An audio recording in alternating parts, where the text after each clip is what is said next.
Oh my god, hello. This is StarHoes, an astrology podcast where we talk about the hell of living through another apocalypse and the transits coming next week that we are horny for. I am a host, Lana McKenna. I have a Gem Sun, Pisces Moon, and Capricorn Rising.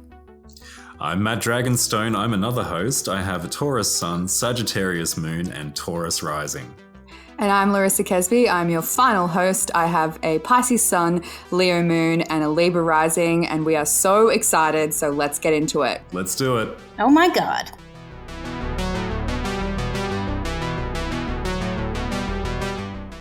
Welcome back, everybody. We have an amazing episode coming up this week. It's going to be incredible. My name is Lana. I'm your host for this segment anyway, for Lockdown Lowdown. But coming up in this episode, we have Venus, and more Venus in AstroloTea. So does that mean a week of love coming ahead? Or am I stereotyping Venus? I don't know. You'll have to stay tuned and find out. And then after that, we have a really great combo, RE, souls, soulmates, past lives, past trauma. It's going to be incredible. But now let's get into Lockdown Lowdown. Let's have a quick chat, RE, our one COVID case overnight here in Victoria. My God. Hugely exciting. So incredible. And then we'll get into a chat, RE, the sun. Yeah. Excellent, fab. Let's do it. How are you guys? Yeah, good, man. Good? I feel really good today. I feel really good today feel like too. the second half of this week has been really positive. But like most Melbourneians, I feel like there's real hope and it's so exciting.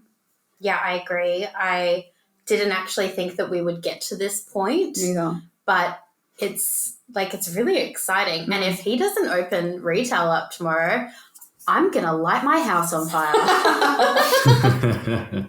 How about you, Matt? Yeah, good, man. I feel really good. It's given me a lot of hope. And, That's good. From previous episodes, I'm not one to have hope, but I'm hopeful.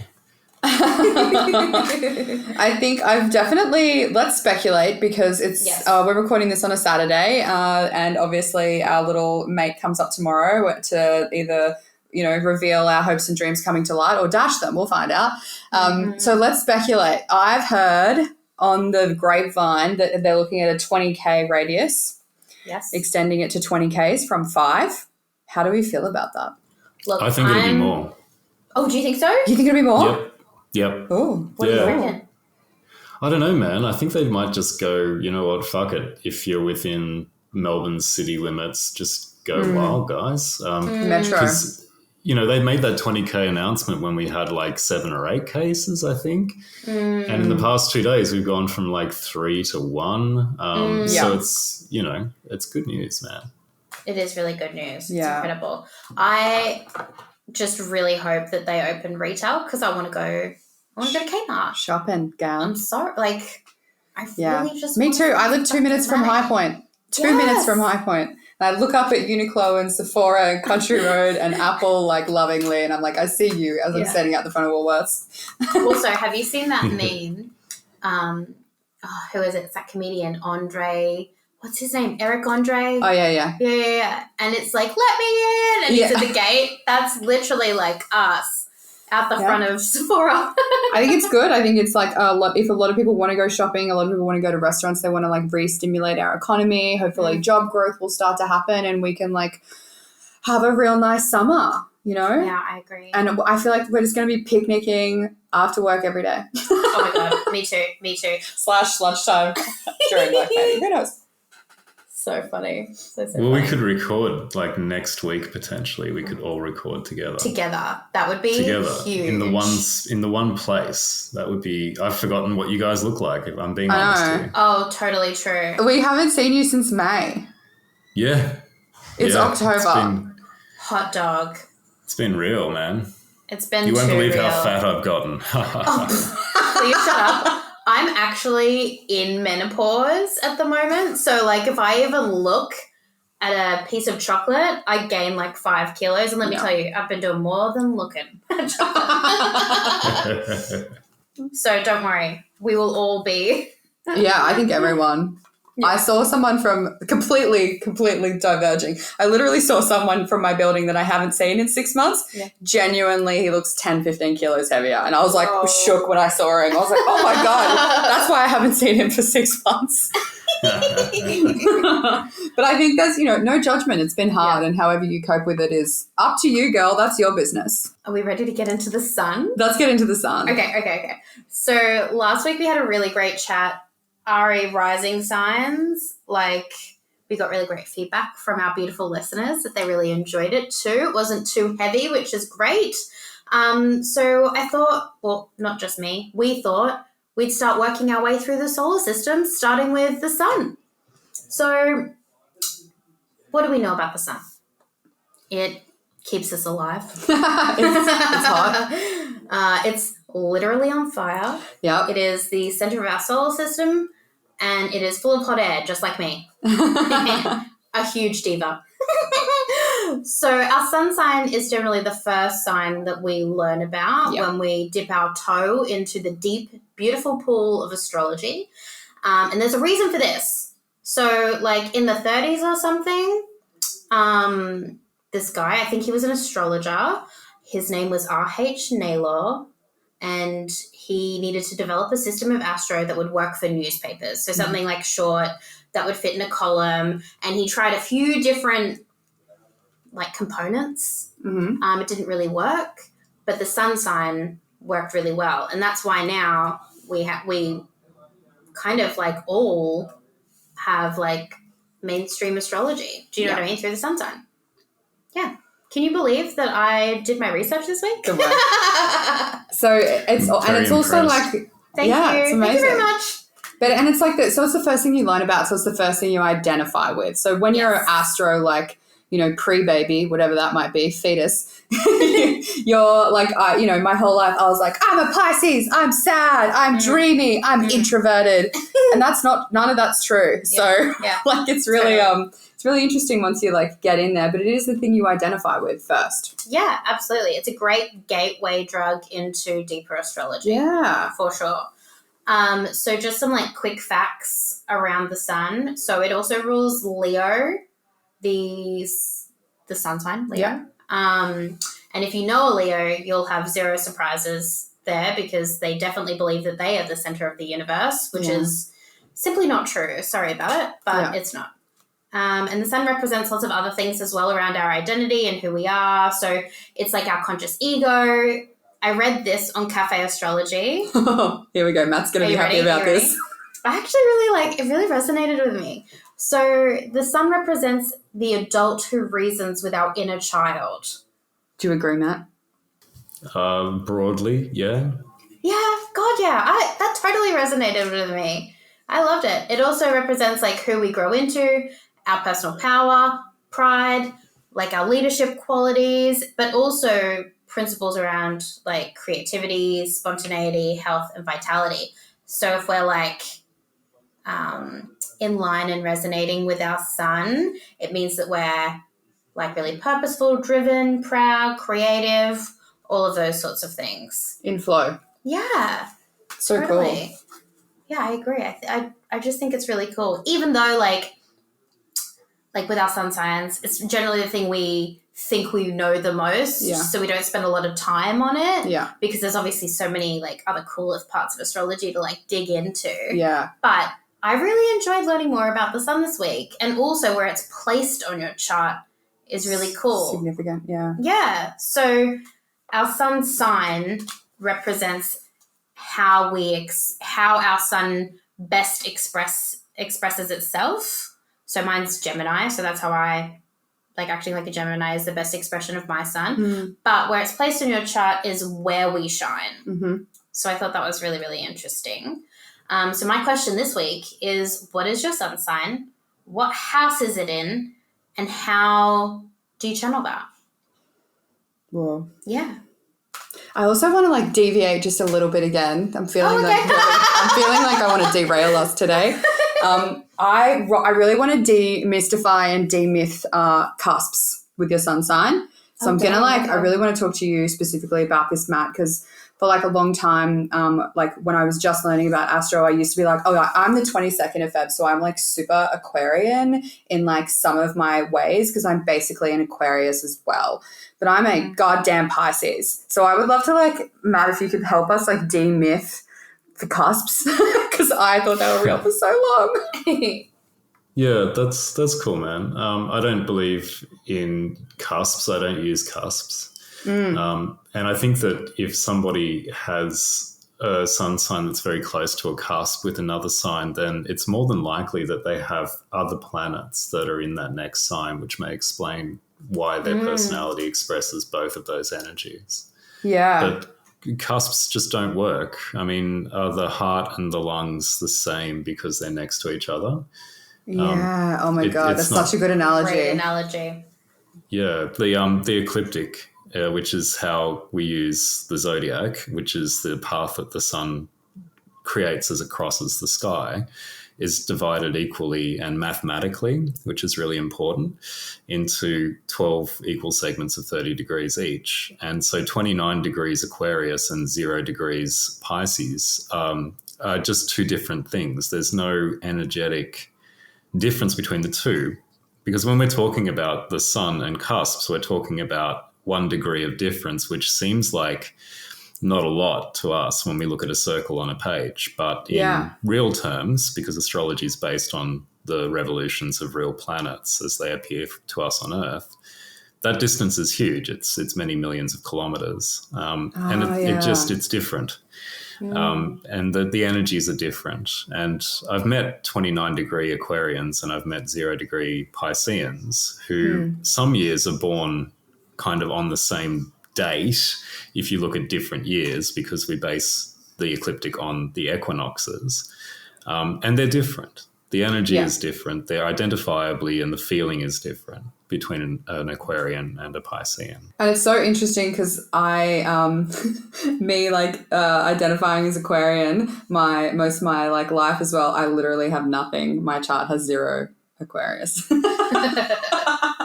So funny. So Matt, do you want to tell us about your little Taurus sun? And what house is it in? Sure. My sun's in Taurus and it's in the 12th house. And, the 12th house is the house of endings. And, the wheel of the zodiac is a narrative. And if we start at the first house, we talk about beginnings. Second house, we talk about possessions, etc. And that's kind of a narrative that encodes human experience as a whole. So you start with the ascendant, which is the cusp of the 12th and the first house as the beginning point. And you sort of reach a culmination with the midheaven, which is between 9 and 10. And then that journey from 10, 11 to 12, that kind of quadrant of the chart is about the dissolution of the personal ego and eventually a kind of dissolving of personal identity within a broader collective. So the 12th is a very watery house, and things that are in there are difficult to define and difficult to see because those planets are at the very last stage of a cyclical narrative where they dissolve to be reformed again in the first house. So that's where my sun is. It's in that process of dissolution. Does that mean you can't see yourself? Yeah, it does. It means that I can't see myself. It means that I have to really focus quite intimately in order to get an understanding of who I am and to get a feeling of identity. Yeah. And the sun is weak when it's in the 12th house because, there are stronger and weaker placements for your sun. And the 12th is about as weak as you can get. The 8th is another example, and so is the 4th. So, it's about things being obscure and, identity being obscure and knowing yourself being obscure. But the beauty of the 12th house is that it leaves space for the experience of the other. And I think I've spoken about this in other episodes. If you leave a space for the other and if you serve the other and make space for the other, then you come to a really haphazard understanding of yourself if you have the sun in the 12th house. Yeah. So it's associated with mysticism. It's associated with places where your individuality is subsumed within a larger collective: prisons, hospitals, large institutions, monasteries, universities. I've worked in 3 of those 4, right? And it's funny because I also think about like solitude, and I know that like you love meditating for like hours on end as well. Like yeah. It's the house of psychic abilities. It's one of the psychic houses. The 8th is the other one, and that's where my moon is. And the reason why it's the house of psychic abilities is that by leaving space for the other, there's a kind of lack of permission that is implied by that. So you leave space for all the others that you come into contact with. And that's why people with 12th house suns are very sensitive. And solitude is one of the few arenas that you can occupy in order to only have yourself in that space. And that's why a lot of 12th house people become nuns and monks, or on the other end of the spectrum, they end up in prison in solitary, because the sun needs to express itself. Right? And it will find a way to do so. And if it's in the 12th, then it will find a way to express itself in places where you're not so connected with others. And then when you are connected with others, it's all about the other. So I'm going to talk about me now. Yeah, that's what this segment's about, girlfriend. Good. My sun is in Pisces in the 5th. So make of that what you will. No. Like the 5th is like about like creativity and like romance and love and entertainment. Yeah. And drama. And like that coupled with a moon in the 10th in Leo means I'm here to entertain you. Yeah. Whether that be through my own undoing, I'm cool with that, you know? That's so fucking fishy for you to say. If I have to kill myself in the process of entertaining you, I'll do it. God damn it, I will. Yeah. It's it's weird. It's really weird. It's like I feel, and I do it all the time. Like working with like Alison, who we had on a few weeks ago. Like a lot of my time spent with her has been on like not absorbing other people's energies and taking it away from them to make them feel better, because then I'm cooked. But I do it all the time, like subconsciously. Like I definitely do it with my partner. Like he'll wake up and be like, I've got a headache. And I'll be like, oh my God, me too. And then he'll be like, but I feel better. And I'll be like, but I don't.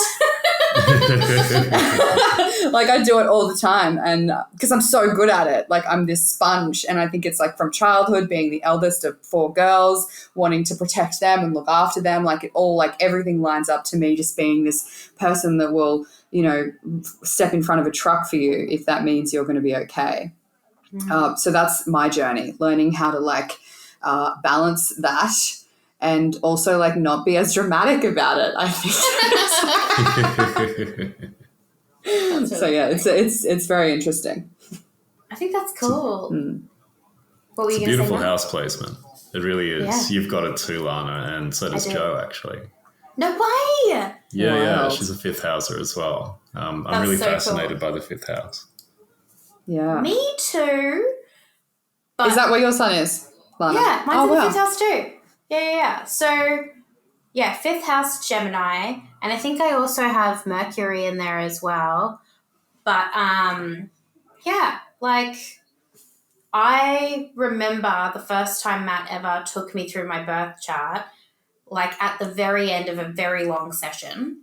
I was like, so what just sort of general life advice can you give me? And Matt was like, if you just do Gemini things and just try to be the best Gemini you can be, that'll like put you in good stead. Yeah. And I have fully lived by that advice ever since he told me, because it just feels so natural. Yeah. And it feels like expressing myself through like talking or I don't know, just anything sort of like because I am like a gossip.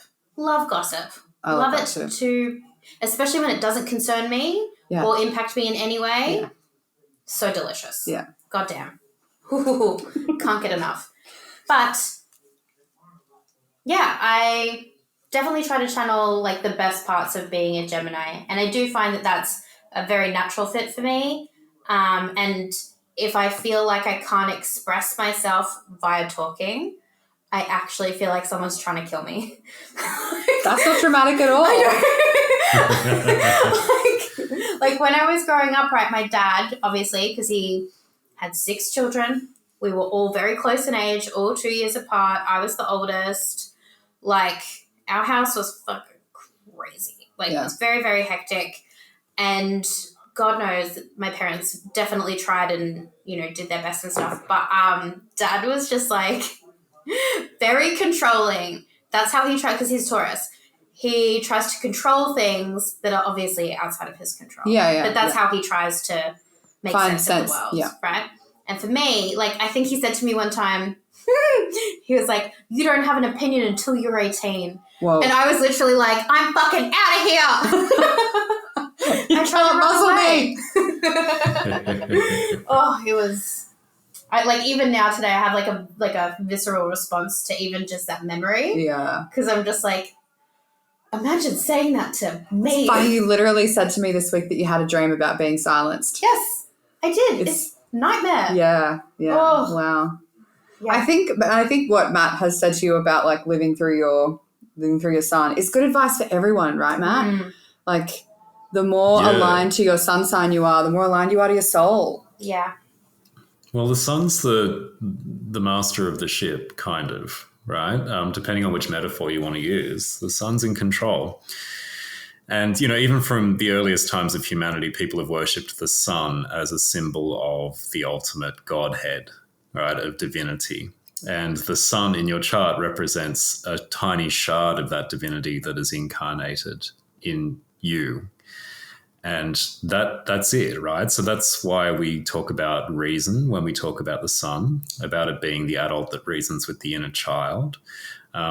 Because a lot of that mythology about who, quote unquote, God has to do with, you know, the logos, which is a Greek word that can mean logic, reason, rationality, etc.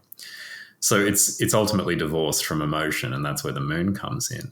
But if you're engaging with your sun consciously, then you're consciously evolving that little shard of God within you. And that leads to a real sense of serenity because it's expressing itself. The one thing the sun is here to do is express itself, to take what is inside and push it out. God, I love that. I want to put that on a shirt. Like, evolve that little shard of God within you. Yeah. Join Matt's cult. It's not my cult, man. It's just the way astrology works. But the way that you do it, Larissa, is as a Pisces, and the way that you do it, Lana, is as a Gemini, and the way that I do it is as a Taurus. So the signs really are styles, and the planets really are energies, and the houses really are arenas in which that is, you know, naturally happening, whether you like it or not. That was a really great chat, Ari the Sun. I really enjoyed it. Thank you so much, guys. Let's take a quick break and get into AstroloTea.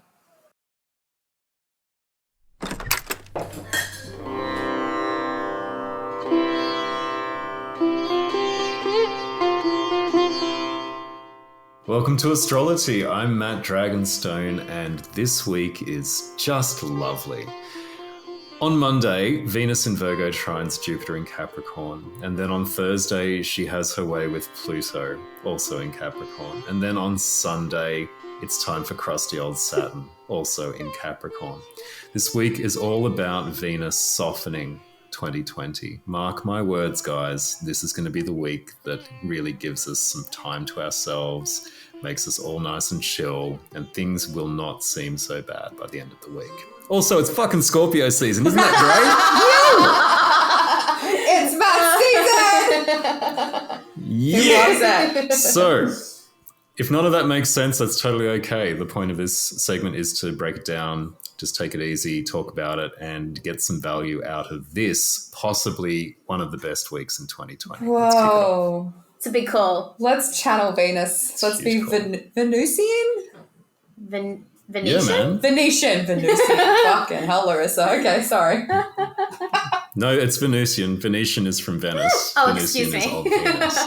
I love that. I just really want to be in Italy. Blinds. Oh yeah. I think venereal is a better way of describing Venereal it. is not Trust good. me, it's not. Yeah. Yeah, I know. Incidentally, venereal disease is the disease of Venus. You get it from fucking. Oh, dang. Cook. Yeah. Is it language fun? With that bombshell. Yeah, I'm staring at Lana, like pinching my own cheeks, going like, whoa. So this is exciting. They're all trines. They're all trines. Trines are fab. This is a fab week. So Lana and Larissa made me double check that there wasn't any shit country happening this week, basically. Very true. We did. We were like, give us the real team map. We can handle it. Tell us what the squares are. No. I guarantee. It's all good. There's a little square from Mars to Jupiter on the 19th, but, that's neither here nor there. It's Mars and Jupiter. It's not Mars and Saturn or Mars and Pluto. Yeah. So let's focus on the positive because this is a positive week, guys. Let's talk about Jupy. Jupy. Yeah. Right. Take us through it. I'm so curious to see what Venus does to all these big freaking planets that are all sitting in Capricorn. Yeah, they're all big. They're big boys, aren't they? They are slow moving and they're fucking responsible for this shit kind of a year. But Venus, let's talk about Venus first, okay? So like Venus is the planet of harmony, love, diplomacy, tact, balance, right? Attraction, as in like attracting, not actively going out to get stuff, but rather sitting and letting whatever it wants come to it. It's like being a woman on a chase, men are feeding you grapes because that's what you deserve. Yeah. Pretty much, man. It's luxury, it's indulgence, it's pleasure, right? So, it's about enjoyment and enjoying things. And funnily enough, like Jupiter shares a lot of those qualities as well, right? Yeah. Jupiter's expansion, luck, wisdom, and most importantly, holistic understanding. Cool. Not just detail-oriented stuff, holistic. Yeah. So this is good times. Great times, man. Venus is in Virgo, so she's detail-oriented. Jupiter's in Capricorn, so he's outcome-oriented. And the manifestation is like really enjoyable, good vibes, practical detail-oriented harmony, well-placed with practical strategic wisdom, man. This is awesome. Okay, so what is this transit good for? Like, how are we going to channel this positive energy? All right. So the key word here is practical. Venus is in an earth sign. Jupiter's in an earth sign, okay? So if you've got something practical that needs doing, then Monday's a great time to do it. Right. So like it's a great time to implement it. I mean, if you can't specifically wait until Mercury's out of retro and you need to kick something off, Monday's about as good as it's going to get. Right. Okay. Because you've got Venus and Jupiter both working together. They're lucky planets. They're known as the lesser and the greater benefic. So they're our like greatest allies in the zodiac, and they're working together on Monday in an earth sign, which is all about detail and outcome. Oh my gosh, I love that. So let's talk about Venus in Virgo, trine Pluto in Capricorn. All right, so we all know what Venus is about, right? And we've had more than enough time to talk about Pluto on the podcast, but just for a quick refresher, Pluto is the lord of the underworld and is all about subterranean happenings, okay? So it's a subconscious energy. It's very geared towards the deep. It's very geared towards kind of, understanding intense drives and motivations. And, both planets are associated with sex in different ways. Venus is about enjoyment. Pluto is about, like, domination and power. Queensland sex parties. And, the transformative. Yeah, exactly, yeah. So it's good. It's good sex vibes, I suppose. It's been a couple of weeks since we've had a good sex transit. Whoa. And, this is a great one. Venus in Virgo, enjoyment. Pluto in Capricorn, sex is transformation and power. They're working together with each other on Thursday. This feels like Steamy. too hot. Yeah. Too hot. It's good, man. So, if you're not sort of locked in a sex dungeon on Thursday, it is a good transit to walk into one. It's a good transit to find one. Yeah. Yeah, why not? If you can't wait until Mercury's out of retrograde to order all that shit online, then why not just start building? Why the hell not? Go for it. But yeah, man. So if you need a bit of tact when it comes to, destroying something in order to rebuild it, then Thursday's a good place to start. that thing could be an actual thing because we're talking about things with earth signs, or it could be, you know, the structure of your partner's psyche if you're into that kind of thing. But it's about transforming things in like a nice, polite, harmonious and diplomatic way as opposed to rending them asunder with, say, Mars squaring Pluto, which we had in the past couple of Gotcha. So this is like a good day to maybe give some constructive feedback if you need to. Move your grandma into a home. I mean, it's all there, right? Yeah. Like big changes that can happen tactfully. When you need tact, this is where it's at. Is this like the very end of Libra season too? Or is this the first day of Scorpio season? Scorpio season's No, next it's Friday. the very end. Right, gotcha. No, Scorpio season's, that's Friday. it. Yeah, it's Friday. Yeah, this Friday. Sorry, this Friday. Next Friday, yep. Yeah. This Friday. Fucking Mercury retrograde. It's Friday. Yeah, it's the 23rd of October. Yes. Gotcha. Yeah. So this is like the last day of Libra season, the 22nd of October. Yes. Yeah. Oof. It is. Yeah. The sun will be at 29 degrees Libra, so it's still Libran, right? Because we don't do cusps. But if you need to kind of have a balanced approach to transforming something deep and you need to be a little bit kind of diplomatic, then this is kind of a good day to do it. Cool. Yeah. That is good to know. Yeah. You get so much done. So I won't make too much of a fuss about this, but Friday is the beginning of my favourite time of the year. It's Scorpio season, guys. Do you love and Scorpio it's just the season time more when than your own birthday? Fucking oath. Yeah. I'm a 12th house sun, man. I leave space for the other, and there is only one other that fills my space, and that's Scorpio. So, you know, for the whole of Scorpio season, if you go to dragonstoneinsights.com and you use the offer code Scorpio30, you'll get 30% off everything. Wow! Dog! That's incredible. That's a huge offer. That's how much I love it. Yeah, it's a huge offer, only available to podcast listeners. So head on over because I love me some Scorpio, and what better way to celebrate than to, you know, provide access to services at a reduced cost. I love that. What's the offer code again? Scorpio30, Scorpio30, all one word, guys. So especially if it's your birthday soon. If this is your birthday season and you are a Scorpio, now's definitely the time to talk to Matt. He's probably going to give you that little bit of extra love that he wouldn't normally give, say, us. Or do you have a friend that's a Scorpio? Yeah. This is a great gift for them. Yeah, great birthday present, actually, Especially for Scorpios. They fucking rock this shit. Yeah, and you can literally just jump on his website and order a little gift voucher. Yeah. Oh, that's a nice time. That's it, Dang. guys. So Saturn. All right, we're dampening the mood now. Saturn, yeah. Let's make this even more fun by talking about Saturn. So Sunday the 25th is when Venus makes her final dalliance through the Capricorn Congress, and that's with Saturn in Capricorn. Okay. So I'm sure we're all familiar with Saturn. If you're not familiar with Saturn, just literally stick your head outside the window right now because 2020 is the year of Saturn. You're in it, mate. You're in it. In many respects. You're fucking in it. Yeah, man. Yeah. So, like, in a nutshell, discipline, hard work, restrictions, structure, and, you know, making shit real and getting real about shit. Okay.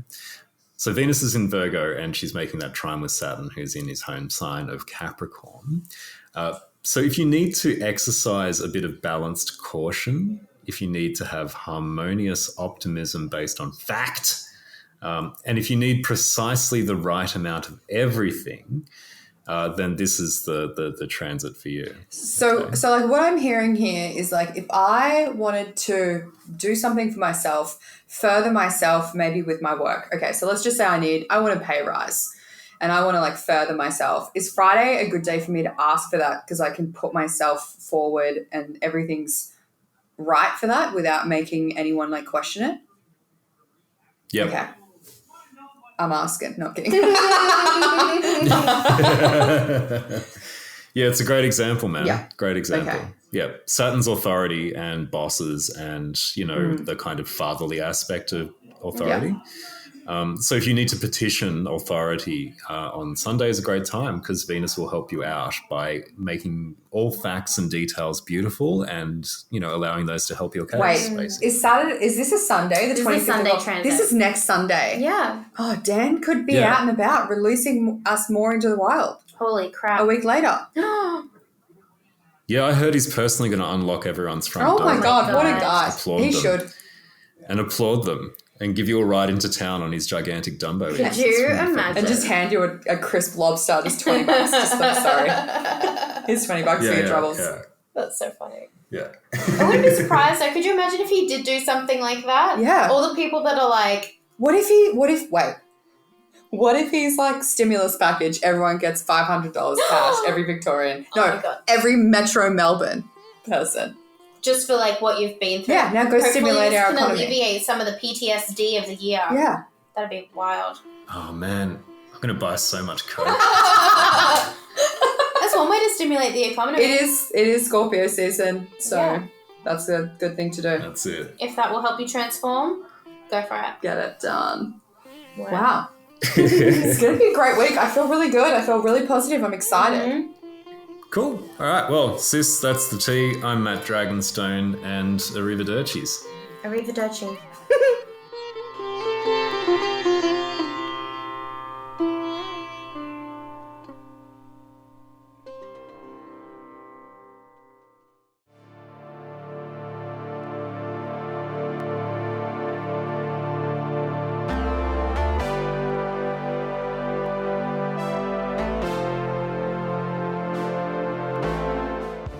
Hi everyone, I am Larissa and welcome to These Unprecedented Times. It has been a beautiful episode so far and I'm hoping to continue that energy throughout our little segment now. As you guys know, we are going to do a card pull each and talk about some of the energy that might be hanging around this week. And I also really want to have a chat about souls. We talked about sun signs at the start of the episode. So I've been thinking as we've been recording that I really want to talk to you guys about souls, and you can take that wherever you want, whether that's like soulmates, past lives, like where your soul's been before. I would love to get your take on this because I totally have mine as well, and I want to share that with you guys too. So let's get right into it. I'm going to hand over to Matt as always, and we're going to hear what card he has pulled. Thank you so much. Well, it's the Six of Pentacles. It's another Pentacles card. We've had a lot of Pentacles lately. We really have. Yeah. It's a nice card. Mm-hmm. I already know what it's about. It's really screaming at me this week. But for people who are playing along at home, it's from the Rider-Waite-Smith deck. It has a merchant with scales in one hand, and with his other, he's dispensing coins to two paupers who are begging for change. And in the background, some nice trees, and over his left shoulder, there's a citadel.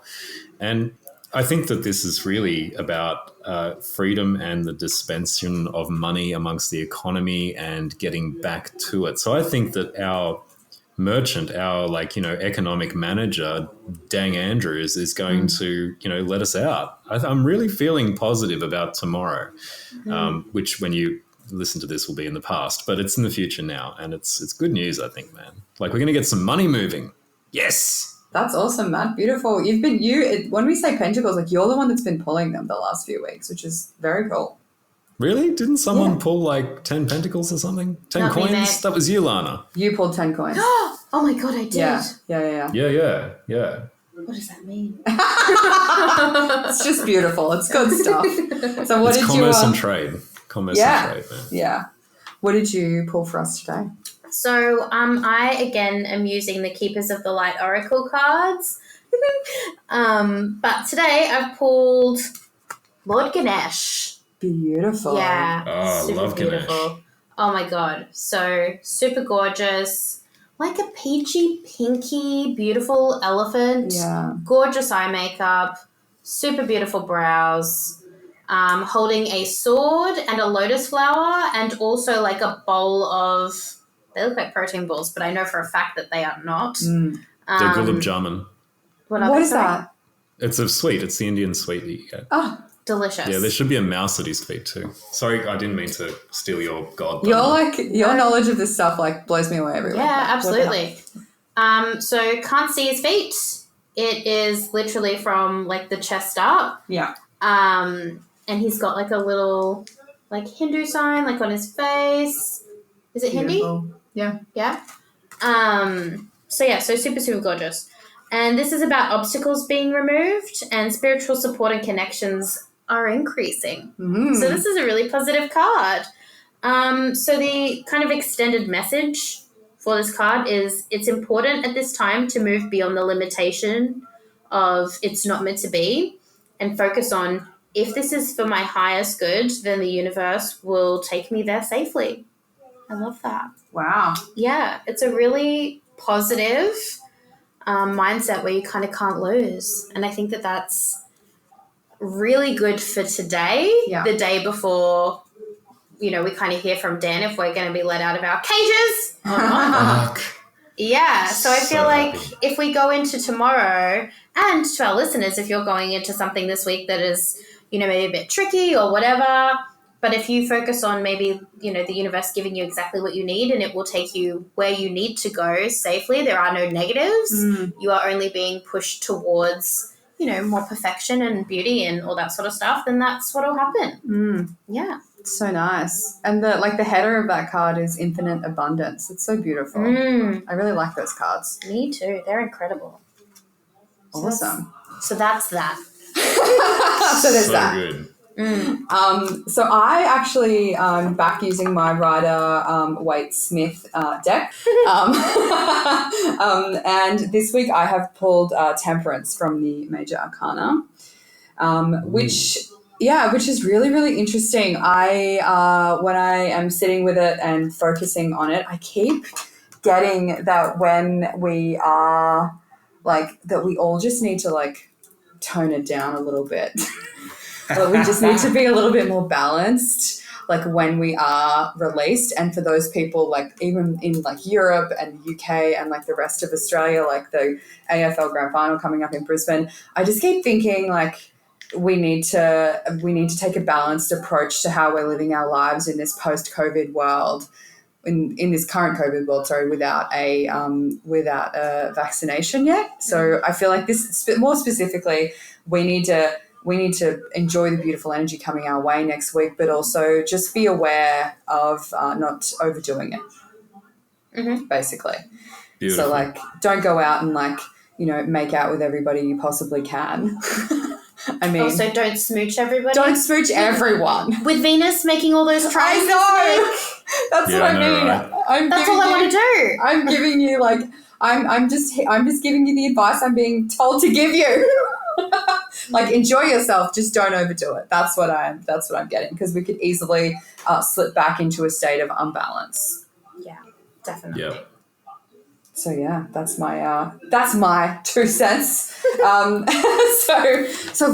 I've been excited about this since we started recording. I fucking love talking about souls. I've read a lot of books on souls. I'm obsessed. Sometimes I like to sit with my soul and be like, who are you? Where are you? I've always had feelings about and this is how how Piscean I can get sometimes. I sometimes feel like I'm on the wrong planet. I'm in the wrong body. I'm in the wrong time.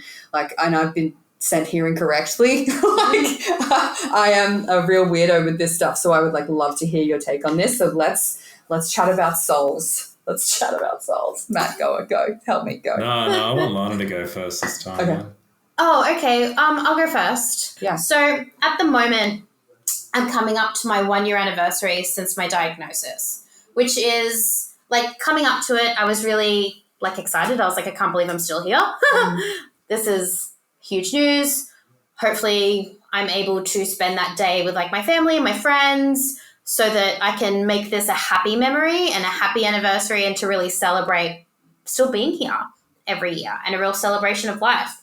But in the lead up to this anniversary, I have been so emotional, so hyper vigilant within my body and myself. Every little twinge or tweak, I'm convinced the cancer is back. She's back. She's trying to kill me. All that sort of stuff, which is very, very emotional. It's very stressful. But apparently it's super normal. So I thought I was losing my mind, but then my therapist was just oh, you're coming up to a year? Super normal. Yeah. So normal. Everybody thinks that their symptoms are coming back. You've just got to really make sure that you look after your mental health during this time and really think about what you want to do on the day and that sort of stuff. Because it impacts everybody so differently, and it will forever. You know what I mean? Yeah. So for me, I just started like I would get really emotional, hyper emotional, because I realized that this is my life now. Is like literally fighting cancer. I've lived this life now for almost a year, and I still like there's still parts of my brain that can't believe that this is where I am. Like at 31, it's wild. But my body has also kind of been reliving everything it went through in October last year. So essentially what that means is I feel like I can't breathe because I had fluid in my lung last year. I was really unable to breathe. I was in a lot of pain as well. I had a lot of back pain because I had a little bit of cancer on my T2 and my back. So I've been getting like weird kind of pain in my back. And yeah, like I was saying before, just like super hyper vigilant. Do you know what? It's Mercury in Scorpio. Oh yeah, fully. Yeah. Fully. It's exactly where you were this time last year. It's coming up for you now. Yeah, exactly. And like for a couple of weeks, I was just not really aware that those things were happening because I was so focused on, like last week it was headaches, and that was literally from stress. Yeah. But I've never had a stress response with headaches before, so I didn't really believe it. Yeah. But like they passed after a few days. It was totally fine. This week it's been not being able to breathe. So I went to my GP. He checked he checked my lungs, and he's just like, they've never sounded clearer. They are the best they have ever sounded. You know, we'll get you some antibiotics because it does look like you've got like a teeny little cold. I did a COVID test. It came back negative. But yeah, like for the last 3 weeks or so, my body feels like it's literally taking me back to October last year when I was in so much pain. I had been through months of misdiagnosis, of told that it was being told like the pain was all in my head and, you know, I should try mindfulness and all this sort of bullshit. So yeah, so that's kind of where I've kind of been at for the last couple of weeks, but it's wild to kind of live through last year again. Yeah. Even though when I got diagnosed, I was actually so relieved and happy because it meant that I was finally going to be taken seriously. Not crazy. And yeah, exactly. Like it was really validating, and I was like, finally, I'm going to get the treatment that's going to work. Yeah. So that's what that means to me. But you obviously needed to talk about it because you like read the question completely wrong, and you're like, I need to talk about this. I do. So I think that's a good thing. Definitely. Yeah. It is like when I think about this year and stuff, it's really, really wild to think about everything that I've gone through. But I am so happy, one, to be here, because of course. But I'm so happy that I've actually been through everything that I have gone through, because a lot of people don't go through this sort of stuff until they're much older. Yeah. Like. So you get to take wisdom with you. Yeah, exactly. Yeah. And I just kind of feel like I've stripped away, or like having cancer has really like burnt away all the parts of my identity that I don't need. And now I'm just kind of living with what I do need.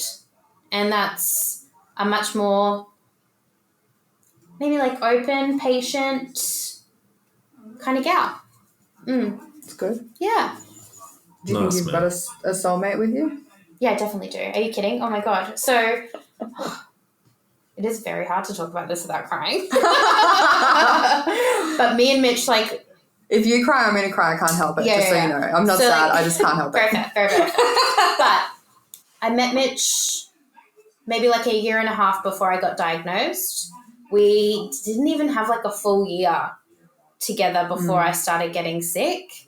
And, oh my God, every step of the way, he has stuck by my side and like chosen me, even on like the worst day of my life. Yeah. He's just been there, and he's just been so incredible. Yeah, he is cool. He's the best. Oh, I've actually been so drunk in your kitchen, just being like, Mitch, thank you for being with her. I love you so much. Thank you for looking after her. You're a good man. And he's just like, it's okay. Like, I know. I want to do it. Like, you don't have to thank me. Right? I feel like that too, though. Because like every time, even before I got diagnosed, it was kind of my natural pattern to kind of push people away because I didn't expect or I didn't think it was fair to ask so much of like the people around you. Yeah. Do you know what I mean? Yeah. But he's really taught me that, like, you know, when you love somebody, like, of course you're there with them through all that stuff because you want to be. Yeah. Like, there's not really an alternative. Yeah. And he's shown that to me in his behavior and the way that he shows up. Yeah, exactly. And that's, yeah, it's just, I never thought I would get so lucky. Yeah. It's so nice to watch, I will say. Oh. Yeah. We have the best time. Yeah. We have so much fun. Yeah, it's so nice to watch. Yeah. I'm like, he was definitely sent to me to, just show me what love is. Yeah. Especially through this very, very hard time. Yeah. It's so nice. Yeah, no. I'm very lucky. Like, too lucky. Yeah. No, you're not too lucky. That's true. Don't be silly. So, yeah. Oh, it's really beautiful. Deep, right? It's so beautiful. Oh. Thanks for sharing that with us, man. That's beautiful. Yeah. Oh, thank you. Yeah. Thanks, guys. Okay, what about you, Matt? Well, souls, you know. Yeah. Where to begin? Yeah. An indispensable part of one's foot and a wonderful musical genre. You know, do I believe in souls? I have 2 of them. You know, they've served me well. Yeah, look, I do believe that in souls. I do believe that I have a soul and that you have a soul, Larissa, and you, Lana, and all of you, dear listeners. And I think that it interacts with us in terms of our bodies in a certain way. It's like a prime mover. It's an animator of the physical forms that we've chosen to incarnate with. I think that souls come from a place called the source, and whatever name you want to ascribe to that, that's totally cool. I believe that, you know, the soul can accumulate karma, and I think that soulmates are just those people with whom you have the most intimate karma to work out over the course of a lifetime. And on the topic of lifetimes, I think that the soul incarnates multiple times. So you have multiple lives. And I know that because of just a deep belief. There's no real way you can prove scientifically that the soul exists. It's all based on faith, because faith is our connection from the world of science to the realm of source through the medium of the soul. And that's what I think. I completely agree with all of that. I've done a whole heap of like reading and like internalized like meditation on this, and like retreats and like workshops and all kinds of stuff. And like, yeah, I completely agree with you. Mm. Yeah. And it's like, I don't know, like it's so interesting. The deeper you go, it's like it's infinite. Yeah, it really is, man. Yeah. It and is. you can uncover like so much about your current experience through looking into this kind of stuff as well. Like a lot of the dots like will connect up, or they have for me anyway. Mm. Yeah. Yeah. I think that when we choose to incarnate on the material plane, we choose to do so because we still have karma to work out here. Mm. And once we work that karma out, we achieve a state of enlightenment, and we stop incarnating on the material plane, and we start incarnating on the other subtler layers of reality. So you can probably say that I believe in multiple realities and multiple dimensions of experience that permeate and also transcend the physical. Mm. So that's kind of my belief system in a nutshell. Have you experienced any of your like past souls incarnations before, Matt? Yeah, I get glimpses of I suppose you could call them memories. Yeah. And, you know, there's one example when I was in Japan. I suppose if I had a religious system, it would be Buddhism, and Zen Buddhism in particular. And I went to this place called Eiheiji, which I've just mispronounced, but who cares? It's in the western coast of Japan in a place called Fukui. And I went there, and I went to this monastery, and there's very little documentary evidence available in the West as to how this monastery is set out. But I knew my way around the place. and I could navigate the monastery with ease. And I found Japanese to be a language that I picked up quite easily. And I remember having like a huge conversation at this joint with the monk who was just minding his own business. So I went and hassled him in Japanese about the monastery. And I felt like asking him about changes. Like the monastery didn't look the same as my memories, which were all flooding back to me when I was in this place. And that was pretty cool. Like, and my other past lives that I get some recollection of are all in Europe, in Ireland and in France and in Spain. And then prior to that in Rome and ancient Greece. And so this is really the first time that I've visited a location where I'd been, I believe, incarnated before. And so being in that physical location was just too much. So I'll get back to you when I go to Europe, but I imagine it'll be a similar situation there. It's so cool. Yeah, it's really cool, man. So cool. What about you, Janya? Tell us. Yeah, tell us. I've only seen, I've seen a few, like in meditation, and like, you know, like crystal gridded, like deep meditation in like a room with like lots of crazy energy and like other women. Can you just explain what a crystal grid is? Yeah, so essentially do you lay out any kind of crystal that you feel you need to in any kind of pattern, a grid formation with, you know, usually a center, and then crystals coming out in lines from that, to really like harness the energy of those in a really, really concise way. So kind of bring it all to that area. Yeah. So like people, spiritual people will have crystal grids in their houses, like usually in their living areas, under their beds, or in certain areas of the house where they want to draw in a specific type of energy or manifest a specific thing in their lives. So you can do like a crystal grid for money, basically, if you're looking for that, and then, you know, leave that in a place where you would usually think about money. So you might put it under your bed, so you dream it and manifest it, for example. So I have like selenite under my bed, and on both sides, mine and my partner's side, to kind of dispel any negative energy that might be coming into our sleep space. Love that. Yeah, for example. So crystal gridded meditation is where there is a grid at your head, so where the source comes in through your crown chakra, and then potentially on your body aligned with your chakras as well. So it's like it's really intense. Like when I've done crystal gridded meditations, I've been convulsing and not aware of that. Whoa. Yeah, like woken up and the crystals all over the floor, but because I'd been convulsing and I thought I was completely still. That kind of stuff happens because it's like energy moving through you. Yeah. Okay. I sound crazy. I forget that I'm on a podcast. I sound insane. It happens to me too. It happens to me too at Allison's of all people. Of course. Like, you know, yeah. Yeah, I sound crazy. So when I first got into like spirituality about 2.5 years ago, I really wanted to like work on my meditation practice. And one of the first times I meditated, I was in my bedroom, and my bedroom was the same layout, but it kind of like quickly converted into a stone room, and I was a baby wearing a red wrap in a tiny little, like I was tiny. I was so small. I was in like a little manger almost. And there was hay everywhere, and then my bedroom door swang open, and 4 men cloaked in robes wearing like huge golden goat masks with horns came in and slit my throat. And then I came back to reality and was like, well, I'm never meditating again. Oh my